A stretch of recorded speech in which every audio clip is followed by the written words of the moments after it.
Topic here is stem cell research. जैसे अपना cell का भी रिसर्च था, वैसे स्टूडेंट यहाँ पे भी क्या है, स्टेम सेल्स का भी क्या है, यहाँ पे रिसर्च है। ठीक है, लेकिन पहले मैं आप लोगों को बताना चाहती हूँ कि डिपेंड ऑन द सोर्स, मतलब सोर्स मतलब हम लोगों को कहाँ से ये स्टेम सेल्स मिलता है। दो टाइप्स के यहाँ पे स्टेम सेल्स है student. First is embryonic stem cells, जो अपने को एम्ब्रियो से मिलता है, और सेकेंड कौन सा है, adult stem sales. Now I am an adult person, तो मेरे अंदर जो भी स्टेम सेल्स मिलेगा वो कैसे मिलेगा, एडल्ट स्टेम सेल्स होगा। और जो अपने एम्ब्रियो स्टेज में होता है वो कौन सा रहेगा स्टूडेंट, एम्ब्रियोनिक स्टेम सेल्स। अब इसमें देखो क्या होता है एम्ब्रियोनिक स्टेम सेल्स में, मैंने बताया male and female gamete fuse करेंगे और क्या बनाएंगे, जाइगोट। ठीक है, तो जाइगोट डिवाइड होगा, रिपीटेड क्या होगा स्टूडेंट, रिपीटेड डिवीजन होगा, रिपीटेड माइटोटिक डिवीजन होगा। इससे क्या क्या बनेगा, हमारे बोन्स बनेंगे, लीवर बनेगा, किडनी बनेगा, हार्ट बनेंगे, और बहुत सारे क्या बनेंगे, ऑर्गन यहाँ पे बनेंगे। तो यहाँ पे दो चार ऑर्गन्स के नाम या दो चार सेल्स के नाम है, और उसके स्पेसिफिकेशन भी आपको टेक्स्ट बुक में दिए गए हैं। तो the first is what, bone cell, मतलब स्टेम सेल से क्या बनेगा, बोन सेल। बोन सेल को आप बायोलॉजिकल लैंग्वेज में क्या बोलेंगे, ऑस्टियोसाइट्स। क्या बोलेंगे, ऑस्टियोसाइट्स। दूसरा अपना कौन सा है, लीवर सेल है, लीवर सेल को बोलेंगे हेपिटोसाइट। व्हाट यू से, हेपिटोसाइट। और एक न्यूरॉन है। ऐसे बहुत सारे सेल्स यहाँ पे बनने वाले हैं, लेकिन यहाँ पे आपके सिलेबस में 10th स्टैंडर्ड के आपको सिर्फ 3 और 3 के ही नाम बोला है। First is a bone cell, कौन से what, osteocyte, liver cell, hepatocytes, और क्या बोलेंगे, न्यूरॉन। ठीक है, नेक्स्ट, एक सिंगल स्टेम सेल से स्टूडेंट आपको कितने टाइप्स ऑफ बोन यहाँ पे मिल रहे हैं, 220 टाइप मिल रहे हैं। कितने टाइप मिल रहे हैं स्टूडेंट, 220, क्योंकि जब जाइगोट था तभी एक ही सेल था। अभी यहाँ पे कितने टाइप बन गए, 220 टाइप। ऑल्सो हम लोग इसको क्या बोलेंगे, पेरेंट सेल भी बोलेंगे। क्या बोलेंगे इसको, पेरेंट सेल। और इसको और एक टर्म है that is called as a pluripotency. देखो ये बहुत सारे बच्चे लोग को प्रोनाउंस करने नहीं आएगा, so again I will repeat, pluripotency. आपको ये टर्म आ सकता है कि what do you mean by pluripotency. Stem cells in the embryonic stage is also called as what, parent cell। जो हमारा स्टेम सेल है वो एम्ब्रियोनिक स्टेज में, उसी से सब कुछ सेल बन रहा है ना, स्टेम सेल से ही क्या बन रहा है, सब सेल बन रहे हैं, समझा कि नहीं। तो स्टेम सेल्स हमारा क्या हो गया, पेरेंट सेल हो गया। तो पेरेंट सेल को ही बॉटनी या बायोलॉजिकल टर्म में, फिजियोलॉजिकल टर्म में क्या बोलेंगे, प्लूरोपोटेंसी। तो स्टूडेंट यहाँ पे एम्ब्रियो स्टेम सेल का टॉपिक आपका मैं एक बार फिर से रिवाइज करके देती हूँ।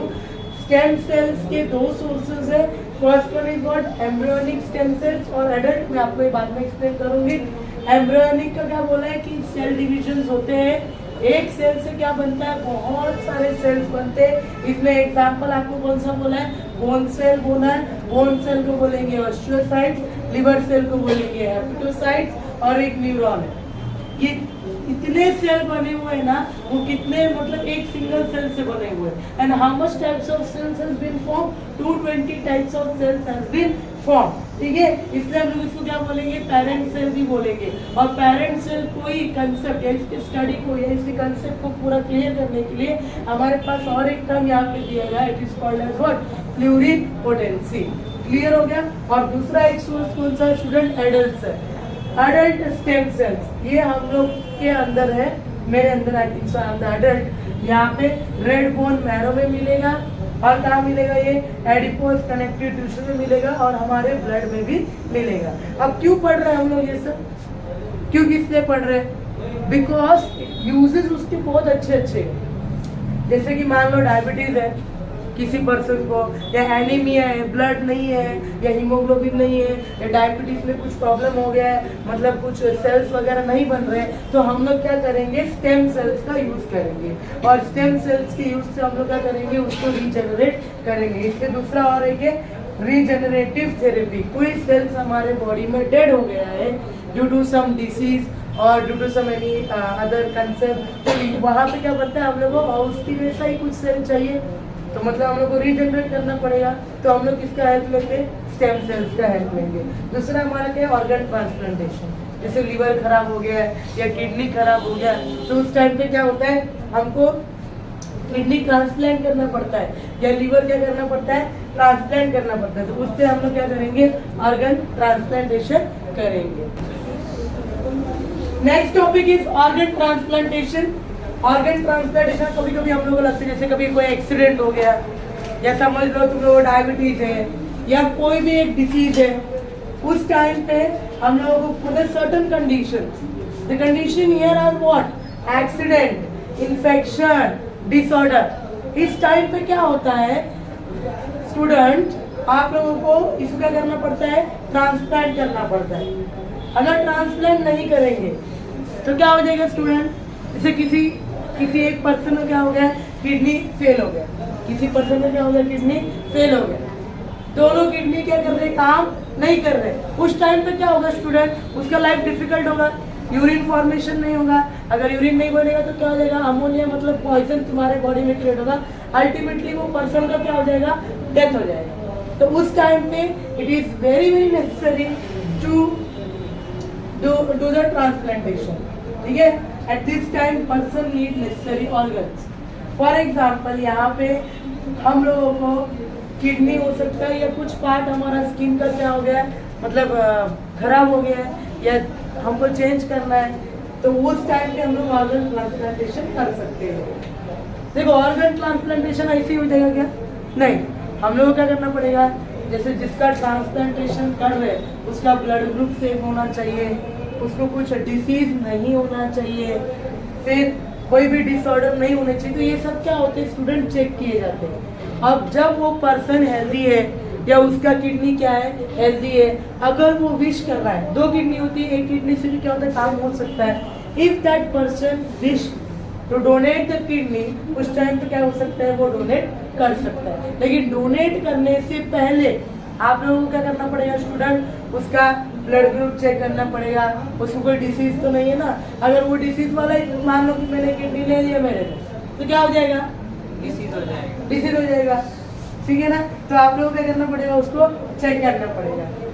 कुछ ऑर्गन क्या होते हैं स्टूडेंट, आफ्टर द डेथ होने के बाद ही क्या हो सकते हैं, ट्रांसप्लांटेशन हो सकते हैं। जैसे कि लीवर को मैं लाइफ में नहीं दे सकती, मरने के बाद तुरंत उसको क्या करना पड़ता है, ट्रांसफर करना पड़ता है। उस इमरजेंसी कंडीशन को हम लोग बोलते हैं पोस्टोमस। याद रखना, ये आपको आ सकता है कि पोस्टोमस क्या होता है। जैसे हार्ट हो गया, मरने के बाद तुरंत क्या होता है, उसको ट्रांसफर कर देते हैं, या आइस को हम लोग क्या कर सकते हैं, डोनेट कर देते हैं। Some organs after the death हमें क्या करना पड़ता है, फटाक से हम लोग उन्हें ट्रांसफर करना पड़ता है, तो उसको हम लोग क्या बोलेंगे, emergency condition, and that emergency condition is called as what, पोस्टोमस।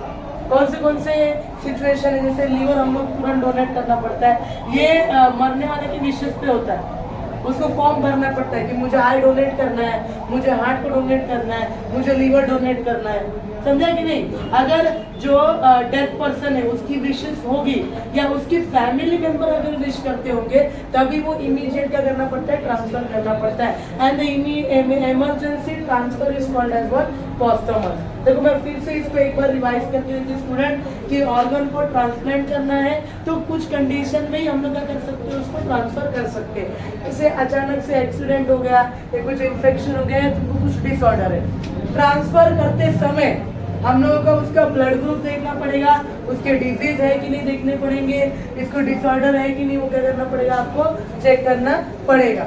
जैसे किडनी हम लोग ट्रांसफर कर सकते हैं, विश है, अगर बहुत ही नीडी पर्सन है so we can transfer our one kidney, ठीक है।